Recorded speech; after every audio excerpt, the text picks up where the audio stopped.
Bhagavate Vasudevaya. Om Namo Bhagavate Vasudevaya. Om Namo Bhagavate Vasudevaya. Om Namo Bhagavate Vasudevaya. Om Namo Bhagavate Vasudevaya. Om Namo Bhagavate Vasudevaya. Vatosya Janma Sthiti Samyaman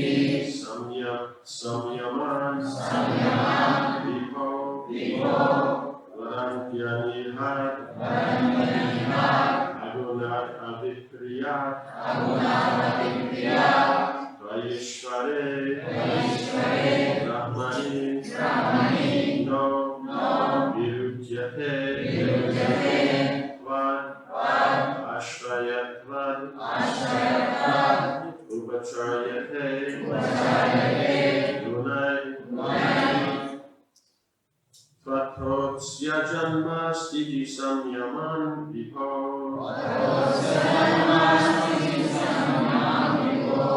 Varantyani Agunat Avikriyat Vayishvare Brahmani no Virujyate Vadashrayatvad Upacharyate Gunai Vatrosya Janma Sthiti Samyaman Vipo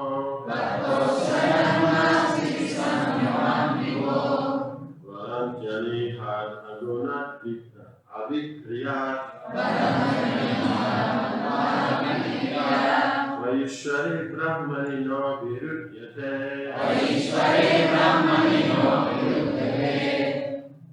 Vadashrayatvad Upacharyate Gunai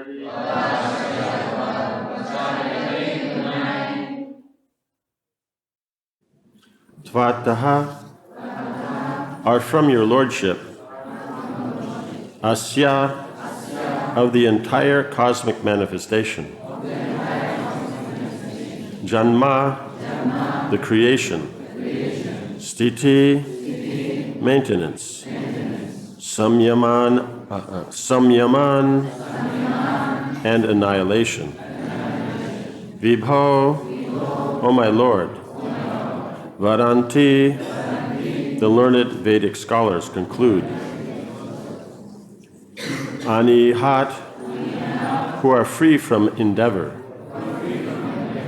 Agurnat, who are unaffected by the modes of material nature, Avikriyat, who are unchanging in your spiritual situation, Tvayi, in you, Ishvare, the Supreme Personality of Godhead, Brahmani, who are part of Brahman, the Supreme Brahman. No, not.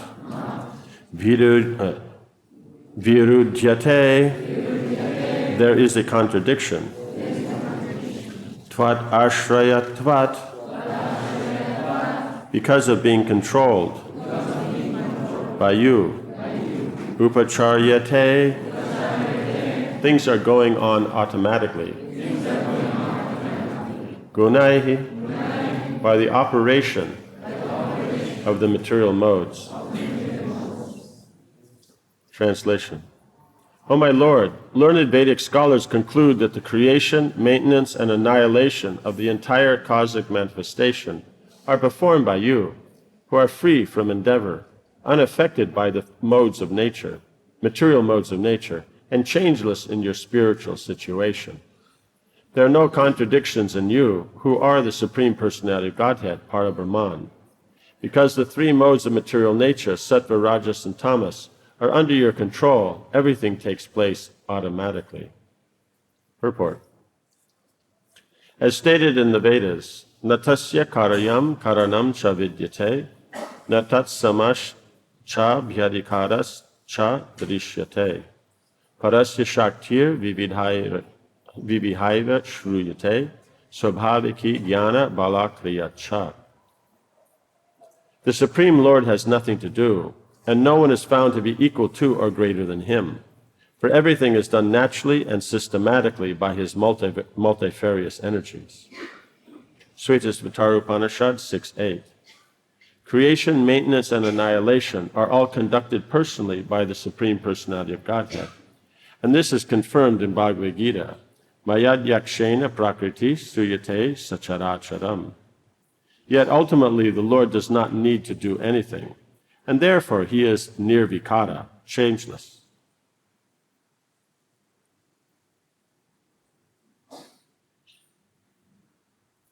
Because everything is done under his direction, he is called Srishtikarta, the master of creation.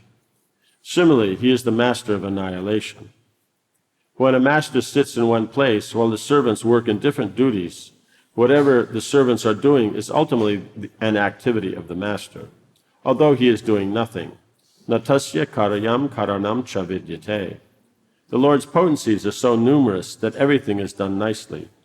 Therefore, he is naturally still and is not directly the doer of anything in this material world.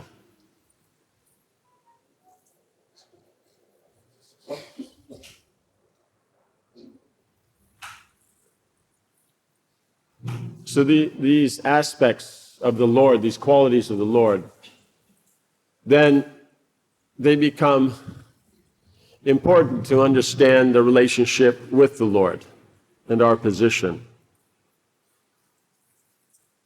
Because the tendency is to either be all about the material energy or to completely reject the material energy, to be all about the soul, or to not know about the soul. So generally those who accept the soul reject the material phenomena. Those who accept the material phenomena avoid the soul. And then, of course, are those who reject both. But the actual position is one has to appreciate both. There's a difference, but they're all coming from Krishna, so they all have that relationship with Krishna.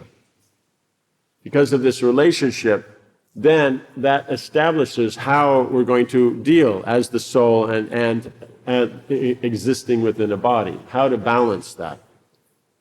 Because yes, the soul is primary, but at the same time is how does the soul express itself except through the body? So one has to take care properly of the body, one has to act according to the body that you have. But that doesn't mean that it takes precedence over things of cultivating the spiritual nature that the soul has. And at the same time as then we see is that we have the position of the Lord, where he is in control of everything, but at the same time he's aloof. So he is personally taking care in that it's under his direction it's happening. But he doesn't have to personally affect it. That is done through his energies. So Krishna is both involved but not involved. And it's still all him. That's important because then whatever we're involved in as devotees, then we understand it does have a connection with the Lord. Right? It means that, of course, obviously the direct activities of hearing and chanting and that, these are directly Krishna. But it doesn't mean other activities that we do are not connected with Krishna. Because there's no such thing as this is Krishna and this is not. Everything's Krishna. So then it's a matter of whatever situation we're in and seeing it in its context connected with Krishna. But at the same time as one must appreciate the hierarchy. That Krishna is the top, then we have, in this case, then the soul, and then after that, the body.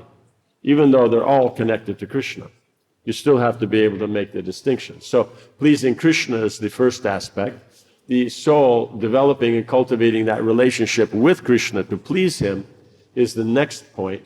And then the use of the body and engaging in Krishna's service is the third. So we have to understand that this is the hierarchy. And so appreciating that, then one can function nicely. Otherwise, if you get this wrong in the proportion and the dealings, there'll always be difficulty. Right? If we take something other than Krishna as the ultimate goal, there'll always be some problem. and if we don't understand the position of the relation of the soul with the body, and that the body is also connected to Krishna, that doesn't make it more important than the soul. It just means it's also, so we can't just neglect the body or not deal properly. We have to function within the context of the form that we have, because that's the facilities we have, right? You don't deal properly with your facilities, you ruin it. You have a car, you don't put petrol, you don't take care of the tires, you don't change the oil, you don't, like that, then it's going to not work. And then because it's a car, it follows the rules of a car, right? Not that of a bicycle. You can't say, but I feel like a bicycle. It doesn't matter, you're a car.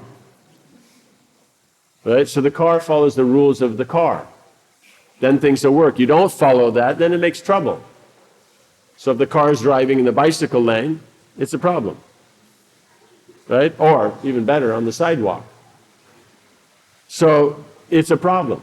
So one has to see is that even though the body is not the important element, it's the soul serving Krishna, it's still a consideration of what you're doing. Just like when you're driving a car, you focus on that. If someone is just sitting there, has their hand in their bead bag, has their eyes closed and all that, you might get worried, right? Even if you're in one of those Google cars, I'd still get worried, right?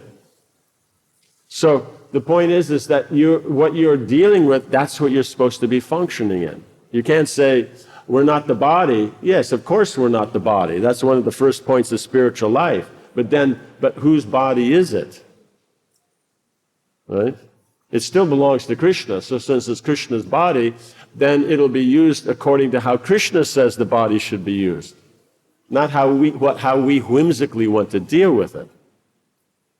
Right? Because why would we deal with it whimsically? It would be based on that we have some other idea. We wish our body was different than it was.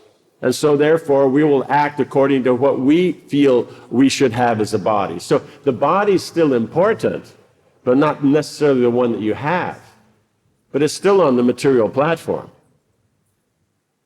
Right? It's what you have, that's what you use for Krishna. Right? If you have potatoes, you cook them like potatoes. You have spinach, you cook it like that. Right? You put spinach, put a little salt, put it in a pot, water will come out of the spinach. But if you put the potatoes in the pot with a little salt, no water will come out. Right? So you have to function according to what you have. It's important. Why? Because it's Krishna's. It's also Brahman. It's not a more important Brahman. It's an unconscious Brahman. But it's used by the conscious Brahman in the service of the supreme conscious Brahman. Does that make sense? So it's important to know these things, otherwise we'll get distracted in our application of the philosophy, saying that the material world is false. Okay, fine, if it's false, then we wouldn't be functioning within it at all. Right? We'd just be hearing and chanting, and whatever happens, that's what happens, like the Python sadhu. Now he can say the world's false, he just sits there. Right? But if we're interacting with the world and interacting however we like, we can't say the body's false. Right? We can't say the world's false because we're working with it how we want. So if it's false, it doesn't matter. Right? If you're dealing with something that doesn't exist, how does it matter how you deal with it? You understand? So what's happening here is we'll use the philosophy to say that we're not the body, but at the same time we'll deal with the body how we want, not how Krishna wants, not how Scripture says, not how according to tradition. You understand? So it's just another materialistic approach. It's just more karma. But you just cover it with a little philosophy and then it sounds good. You know what I'm saying? I mean, technically it's called a euphemism. So generally when we say we're not this body, and then do whatever we like, not following the rules connected with the body, then that generally means it's a euphemism for I want to do whatever the hell I want. And I got philosophy to back myself up that I can do whatever I want. Right? And if you oppose it, you're opposing philosophy, and so that means you're a bad person. You understand? So, Vasudev's trying to point out here that we have to be careful of this. It's all connected to Krishna. Krishna being non-dual, it's all him. So therefore it's his energy. He likes the energy to be dealt with how he likes it to be dealt with. Because when he comes to the material world, he follows the rules, and he's God. So then we would then follow that example. So we follow in the footsteps. So then that becomes the principle, is that we're starting to see everything connected to the Lord. And then according to that, then we try to function. Yes, means we're not fixed on the rules, because for us the rules are just there to support the service to Krishna. But what we're talking about here is not the secondary rules. We're talking here the primary, just even how we're even looking at something. Because if the primary is wrong, the secondary will be wrong. But if we have, it's about pleasing Krishna, so in this situation, then this work has to be done. There's no one else to do it, so I'll do it. Like Prabhupada mentions, that, the Brahmins somehow or another, they're busy going to, IIT Bombay. That's what they're doing. They're sitting in Silicon Valley. They're doing all this stuff instead of preaching Krishna consciousness. So then, yes, the Mlechas and Yavanas, they're stepping forward, and they're preaching the Krishna consciousness and taking up all these Brahminical duties. But if the Brahmins would do it, then those who are not in that capacity or nature, they can step back and support. But since they're not doing it, it's emergency, so it's done. And that's fine. But if it's not emergency and we're acting according to emergency, then that's improper. Does that make sense? So we understand the principle. Right? Does that make sense? So then we have to be clear that the material energy belongs to Krishna. The laws that it functions under are Krishna's laws, not our made-up laws. What we feel like laws, what's trending on internet laws. It's what the laws are. They're eternal. And so therefore, that's how it functions. And so then seeing that in context of Krishna, we try to see is that all this is connected to Krishna, so then why we wouldn't want to function in that capacity? If we're part and parcel of Krishna, the body is also part of his energy that's part of Krishna. So then why I wouldn't want to use all this together for Krishna? Otherwise, if I'm using it in my own way for myself, what's the difference between that and the materialist? In concept, I've connected it to Krishna, so I'll be purified. Yes, I will be elevated. But we have to understand is it won't get you prema. You'll elevate yourself. It'll free you from material contamination. But it won't get you prema. Doing things because it pleases Krishna, that gets you prema. Does that make sense? So we have to be conscious that it's the person who's first. And then all these other things are considerations in context of the person. But otherwise we take it, okay, the material energy, we just see it in that context. And then there's this, and then of course there's Krishna as a person. Of course Krishna is a person. But we see that from the Bhagavatam, that what Narad Muni then revealed to Vyasadeva is it starts with Krishna, the person. He's the person. He is performing his pastimes with his devotees and all that. And because you have so many, therefore, kinds of devotees, and you have so many kinds of the consciousness of the soul, then from there it expands out, from there out to Dwarka, there to Vaikuntha, there out to the material world. But the central point is Krishna and Vrindavan.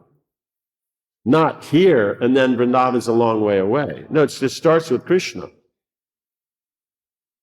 That's what it is. So therefore, if it's in that context, it means everything has to be engaged according to service to Krishna in Vrindavan.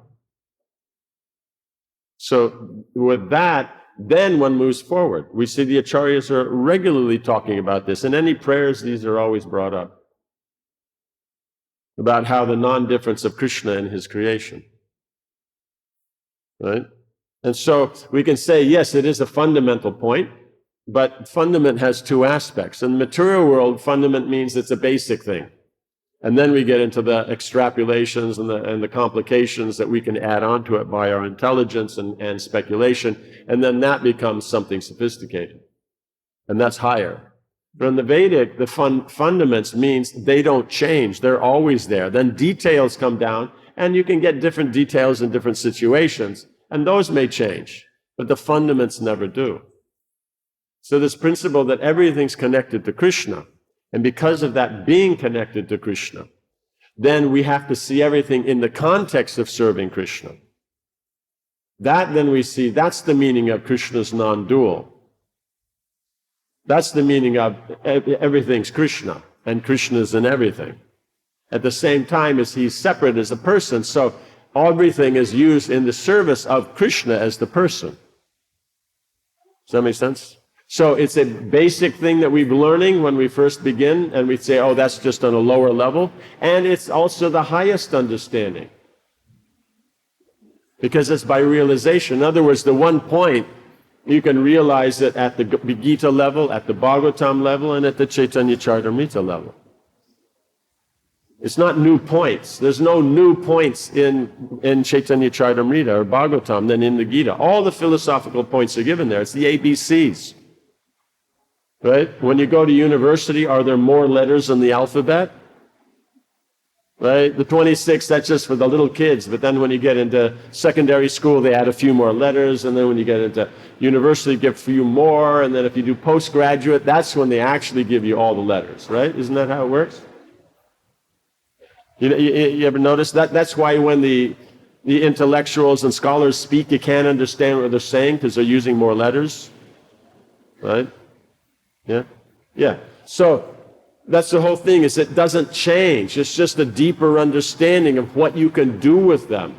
The same numbers. Then as you advance, then you can do more with them.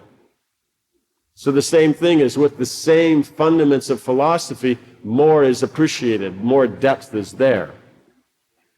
It's not that there's new things. No, there's deeper and deeper of understanding. Right? That's the hope. So if we understand that, then those fundamental points that you learn in the beginning of Krishna consciousness, they're still used as you advance. Does that make sense? But now one has a deeper understanding of that. Right? Right? So in the beginning, okay, I'm not this body, so because of ignorance I don't engage the body, so I have to give up the ignorance and do things I don't want to do. But that doesn't mean you're doing things you shouldn't be doing. Right? Then, just because we come to passion, we get purified, that now it's things I want to do with this body, but I'm not supposed to do them, but someone else can do them, so I want to do them, so now I'm not the body. Right? In the beginning, we're using it for spiritual advancement, and then after we're using for our own personal benefit. The mode of goodness is, this is what you're supposed to be doing. That's what you do. But then that's, of course, boring, because the mode of goodness is boring, because it doesn't have any passion or ignorance to add some spice. And then there's pure goodness, which means it's about pleasing Krishna. So, by mechanics to move yourself up, that'll be hard, and if you're having trouble with mechanics, you'll really have trouble with the mode of goodness, because you won't get any taste there. So, the point is then if we're going to pure goodness, service to Krishna, about pleasing him, that's where taste is, real taste. Then that will balance or correct or purify our lower tastes. Right? They're getting a higher taste to get the lower taste. So if we're from a background of passion and ignorance, mode of goodness doesn't have any taste.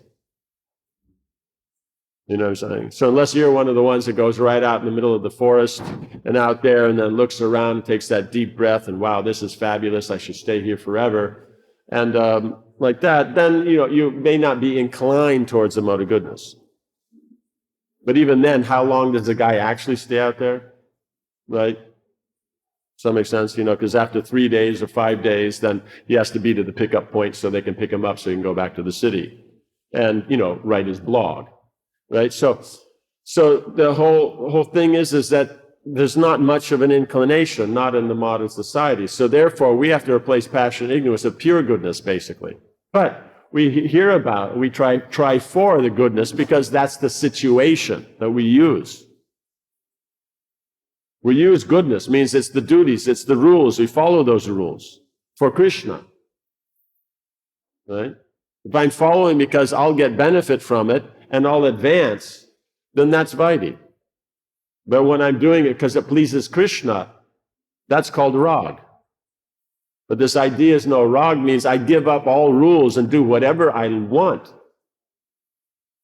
That's not rag, that's a mode of ignorance. That's attachment. Popular, but wrong. So we have to be able to distinguish. The acharyas go to great difficulty, great length to establish these points so that you know what is actually pure devotional service.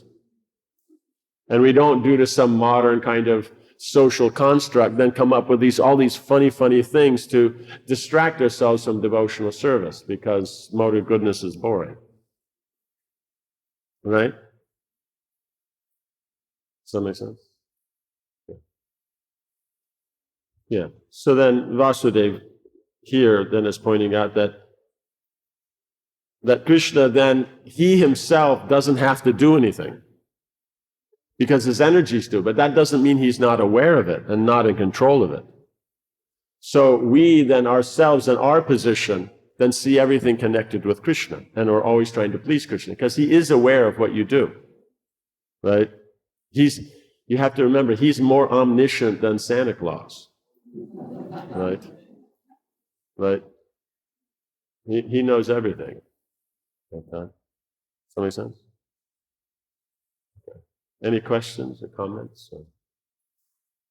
Yes. This.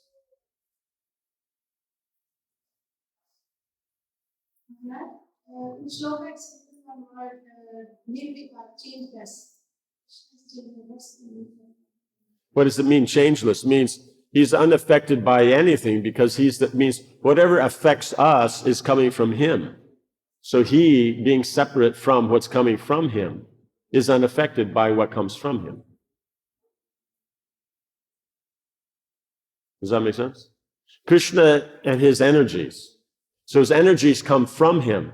So he's unaffected by that. You understand? So then that's the Nirakara. He's changeless.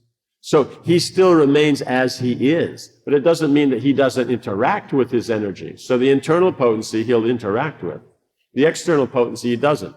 His energies will take care of that. So then from the material point of view, the Nirakara means he's unaffected by anything material.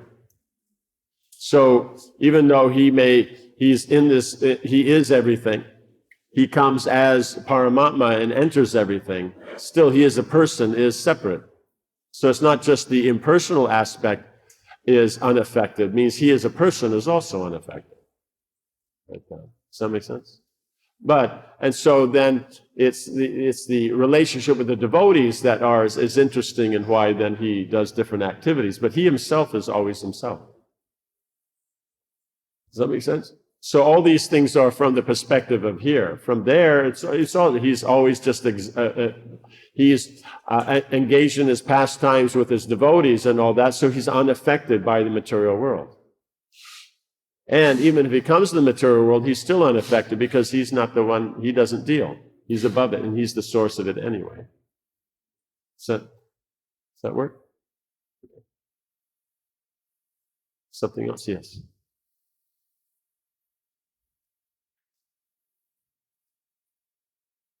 Krishna, I heard from a devotee that Krishna doesn't see any difference between spirit and matter.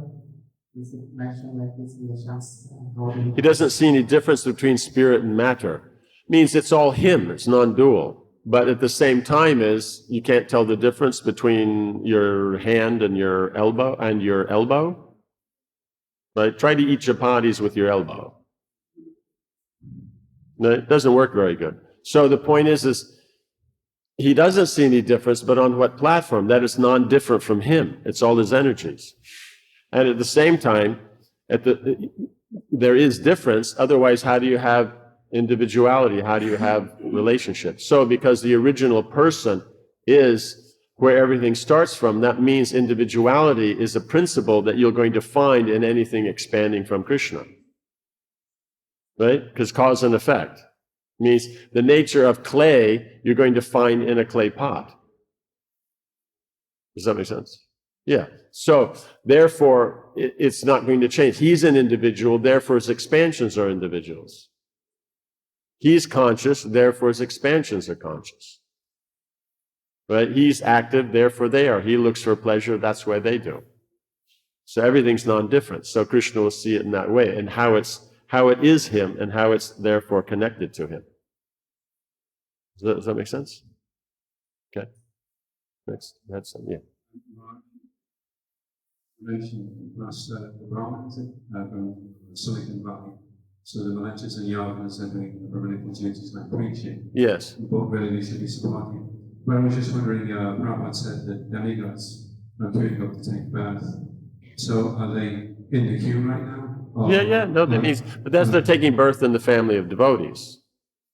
Right? They're not so much queuing up to take in Brahmin families, because they don't want to end up in Silicon Valley.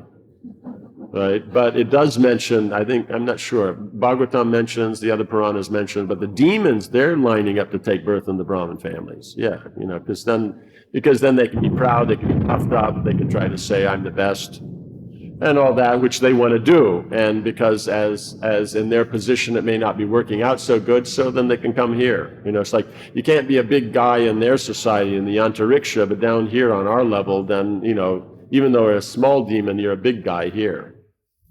Right? So does that make sense? Yeah. So the point is that you have that there are duties, one should do them. If there's an emergency, then yeah, you do whatever needs to be done. But it's not just anybody is doing it, it's someone who's taking on the Brahminical qualities. But why are they having the Brahminical qualities? It's because of devotion. You understand? So, which aspects are they able to do? Like you see is that all the devotees you can see they can preach, they can chant, they can preach, they can do kirtan, these kind of things. And no one has a problem with that. How many can do full-time puja every day, day in, day out, no matter what? Very few. So that means the material qualities of a Brahmin, not necessarily very many people have. But the essential point of a Brahmin, which means Krishna consciousness and hearing and chanting about Krishna, studying the scripture, teaching that to others on the transcendental platform, that so many can do. But let's say we get down to the Ayurveda. How many devotees study and teach Ayurveda? Right? Not so many. And those who do, they're doing it for making a buck. Right? So is that Brahminical? No. It's just another way to do business. Just like the businessmen take over the colleges, they take over the hospitals, they take over the law and everything, because you make money. It's Brahminical. People need it, so you're going to make money there. And the Vedic, no, that's the stuff that doesn't cost much. You want to buy a diamond, that costs more. You understand? So, therefore, it's just because of these aspects that is going on. But it's not about what's the purpose of Ayurveda, how it connects to Krishna. You want to say something that's shocking that no one else, so that they're willing to pay for your seminar. But actually make it balanced and all that. It's just like, does that make sense? It's like, just for example, every traditional diet in India, right? They're all based on Ayurveda. And so for the kind of people in that locale, they have their diet. And it'll be, if you look at it, it's like 85, 90% Ayurvedic recommendations. It'll never be 100%. There's no such thing. But when we take it up, it's got to be 100%. And where does that work? Right? Oh, you shouldn't eat wheat. You should only eat millet. Okay, and where do you get this millet? And so then irregular eating and only eating this and that, then how is that good for health? No, regular eating is good for health.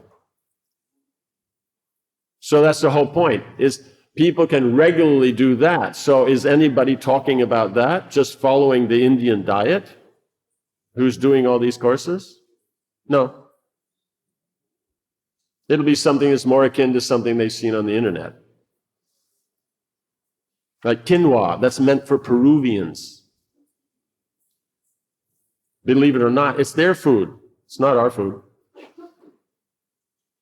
Right? Well, it's not their food anymore because it's become international, it's too expensive for them to buy. So now they buy corn and other stuff. You understand? So that's the whole thing, is that if you look at it, the actual Brahminical, that you're doing it because it doesn't, and you're doing it just as service, that's the Brahminical thing. But if we're talking about devotional things and that any devotee can do, because every soul is qualified for devotion. And that's the topmost position of a Brahmin. So as from that position of the topmost position of the Brahmin, that's why we're doing it. Otherwise, the individuals who can do and have that inherently that Brahminical nature, even if they're from a non-Brahmin background, that's rare. Does that make sense? Yeah. So that's the point, is that then when persons who have that natural nature are doing it, then we can assist and do what we can. There'll always be the direct spiritual aspect, but these other aspects, it's not so important. You know what I'm saying? The Goswamis are writing books, they're preaching, they're teaching and all that, but they're not doing the puja in the temples. You know what I'm saying? Like that.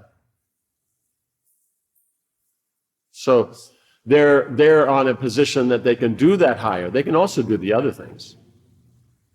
Right? Sanatana Goswami has his deities hanging him in a tree and doing the worship. How many of us are willing to take our deity around like that? Right? So then, he can do it no matter what. But then when it gets big and elaborate, then he's writing the books. So whatever's the higher thing, you do that. These other things, it's not as important. You understand? So we're either, socially we're below, but then devotionally we can be above. Does that make sense? So like that, you just have to see where it is, how it fits.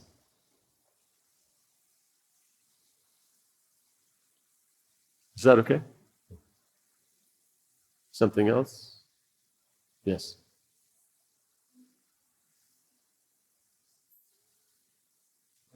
This question is continuing on the point you just made around charging money for Ayurveda. So devotees might think that, okay, I need to earn a living, so therefore I'm charging money for these type of things which are actually supposed to be for legal duties or occupations. But we also know that if we follow our duty properly, Dharma protects the one that's taking Dharma. Yes. We also know as devotees getting high for that, Krishna will never let his devotees perish. Yes. So we know that we should not actually need to think in that sense. Yes. That Krishna will supply us everything we need. Yes. That is why the leap of faith that you have to take. Yes. You take a money and think, okay, forget about my plans, this needs to go here. Krishna will supply you in the future, provide me. So Yeah. then how are we to make that shift? It means the shift, but at the same time is you do have duties that you have to take care of family and this, and if you have things what the family requires, like let's say you have to pay the rent or, like that, or pay the, for the dentist and all that, you don't give that money away. You understand? So when it's talking about charity, then it means what's above the standard expenses. Does that make sense? You perform your duties, you get some money, then you have to pay all your standard stuff, your rent, your this, your that, all those things like that, right? Now, having paid all that, then there's a little bit left over, right? Now, that's the money that then you think, oh, maybe I'll buy those new pair of shoes, or I'm going to buy that new, hard drive, or that's the money that Rupa Goswami is talking about. You give 50% of that away. Not the stuff that you have to use to take care, because if you've done your duty and got money, Krishna's also given that. You understand? So you can't be giving in charity and then your family is not doing well. What it means is those extra things, like, going on vacation or these kind of, what is the verse extra?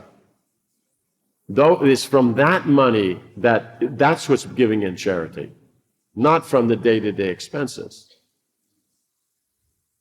right? And if someone says, oh, well, if I'm looking at it like that, I could get, that better, flat and the better car. And so then, I'll burn up all that. So it's like that. Yes, but you still want to buy things for yourself. So now your margin's smaller. So instead of having, let's say, $100 left, you've done all these things now. Now you only have $25 left. So now, $12.50, that's for charity. So you can do that. But now you only have 12 and a half to spend for yourself that's above your regular expenses. You know what I'm saying? And if by doing that, it means that you have to work more and everything like that, then what's the point? So you have to see is how much I need, how much this and that, and then find that balance. Because that's the duty, that's part of the duties, right? At the same time, is one has to know, like you're saying, that Krishna is going to take care and all that. But it doesn't mean he doesn't give the duties so you can take care, right? And if someone can just be absorbed in direct service all day, like temple service and all that, then that's nice. Then it's just whatever comes along. But it's just whatever you'll get, that's what you'll have. If we want more than that, then that's where you have to have an occupation. Does that make sense? Yeah, so if people want more money and that they just want to be a pujari, then they have to know that then they have to go out and work. Or to be satisfied with whatever comes with that. They'll give you a place, they'll give you prasad, a little bit of something, and that's what you get. That's Brahminical life. It's just whatever comes. Does that make sense? So you just have to see where's the balance in that for yourself as an individual and your family. So it has to be based on what you're talking about, is that faith that Krishna is going to take care. And so then find that balance where it looks like it'll work. And then run it. And then if you find you have more than you need, then you can do other things. Does that make sense? Yeah, so you have to use the intelligence. So it's not a sentimental faith, you're also using intelligence. It's buddhi yoga, the yoga of intelligence. And so then, yeah. Does that make sense? Yeah, okay. Something else? Yes.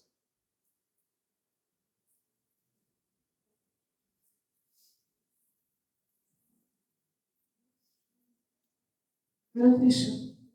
I have a question more practical. I just wanted to know if you can eat millet on Ekadashi.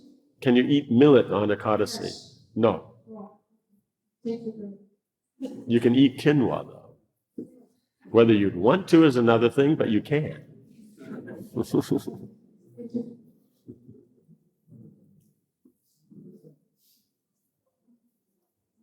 Hare Krishna Maharaj. This question is about the sufferings and how to deal with it. How to deal with the sufferings. Yeah. When we say it is all energy of everything is the energy of Krishna. Right. And the body is also energy of everything is the energy of Krishna. So how to deal with sufferings in relation to the energy of Krishna. How to deal with sufferings in relationship. But why are the sufferings there? Yes. No, but why are they there? Previous karma. Okay, and why is the previous karma there? Our activities. And why did you do those previous activities that got you into trouble now?